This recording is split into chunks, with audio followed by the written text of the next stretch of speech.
noticing at the beginning of the week where we were in the Acts of the Apostles, and we're done with the Acts of the Apostles on Saturday morning as we're reading. So we had to get from, I think it was like chapter 18 or something like that, all the way through chapter 28. So where we kind of went through most of the stuff earlier on, now it's like, okay, skip to the head. You'd think with all these days in Easter, 50 days of Easter, we would have enough time to get through everything. But no, even with that, we're skipping over a lot.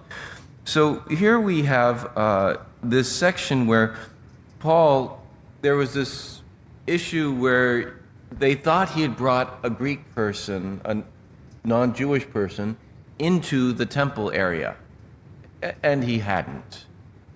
But they made this whole big stink about it, and so then he gets arrested. And now, because of the big issue that was going on, and so the person who, the centurion or whoever it was, I forget, that was in charge of him was just like, okay, I'm not sure what's going on, so let's bring you down to the Sanhedrin so that I can find out what's going on. So this is where we get to today, and he's brought before the Sanhedrin. And now Paul was aware that some were Sadducees and some were Pharisees. And so he's like, okay, if I'm their enemy, they'll all be united against me. But if I can pair with, because of the divisions that are there, if I can pair with one side, then they'll be fighting against each other. And he's a Pharisee. And so he says, well, I'm a Pharisee and I'm a son of Pharisees. And so, I'm on trial for resurrection of the dead. Well, as we hear today, that the Sadducees say that there is no resurrection, no angels or spirits, while the Pharisees acknowledge all three. And that's why they're sad, you see. You were waiting for that. I know you were, yes. Okay. Maybe I won't do that joke next year. I don't know. Every time. Every year I have to do it. But, so the Sadducees don't believe in the resurrection, and the Pharisees do, and now there's this big fight. And so Paul is able to let them fight against each other instead against him. Well, now there's this big riot. They have to come and pull him out. But God says to him, take courage, for just as you have borne witness to my cause in Jerusalem, so must you also bear witness in Rome. Does that mean that everything's going to go smoothly? No. As they find out the next day, Paul's nephew comes to him and found out that there were a bunch of people that had made this vow that they would not eat anything until they had killed Paul. We don't hear about this in the lectionary. You have to actually read the Acts of the Apostles. Do that at home on your own free time. That would be great. But so the nephew comes to Paul, tells him that they're doing this. They're going to lay in wait. And so then he says, go to the person in charge. Person in charge tells him, says, oh dear. So they hide Paul out, and 3 o'clock in the morning with like 200 guards, they head up north and get away from the area. Now, I always wonder what happened to those, I think it was 40 or 60 or whatever it was, people that had made this vow that they would not eat until Paul was dead, because Paul lived at least another 2 years and maybe longer than that.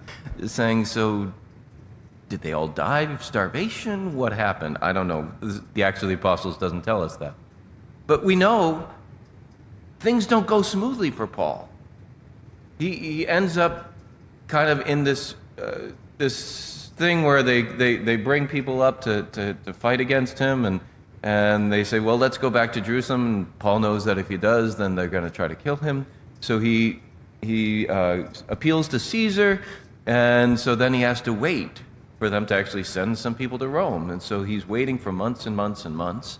And then when they finally do send him, he's on the boat that gets shipwrecked, and so he's on the sea for a day and a night, and then he gets bit by a snake. Thankfully, it was either not poisonous or God kept him from getting sick from that, or whatever it was.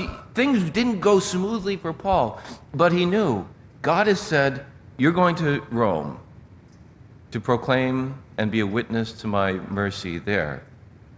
So he says, okay, no matter what happens, I'm going. And things are going bad.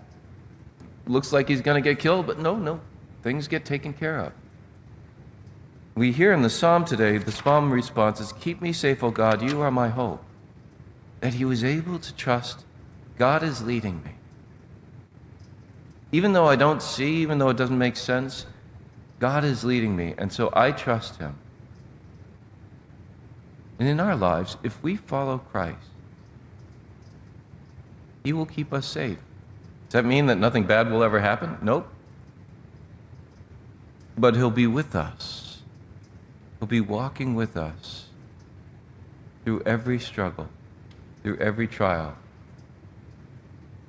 Do we trust him?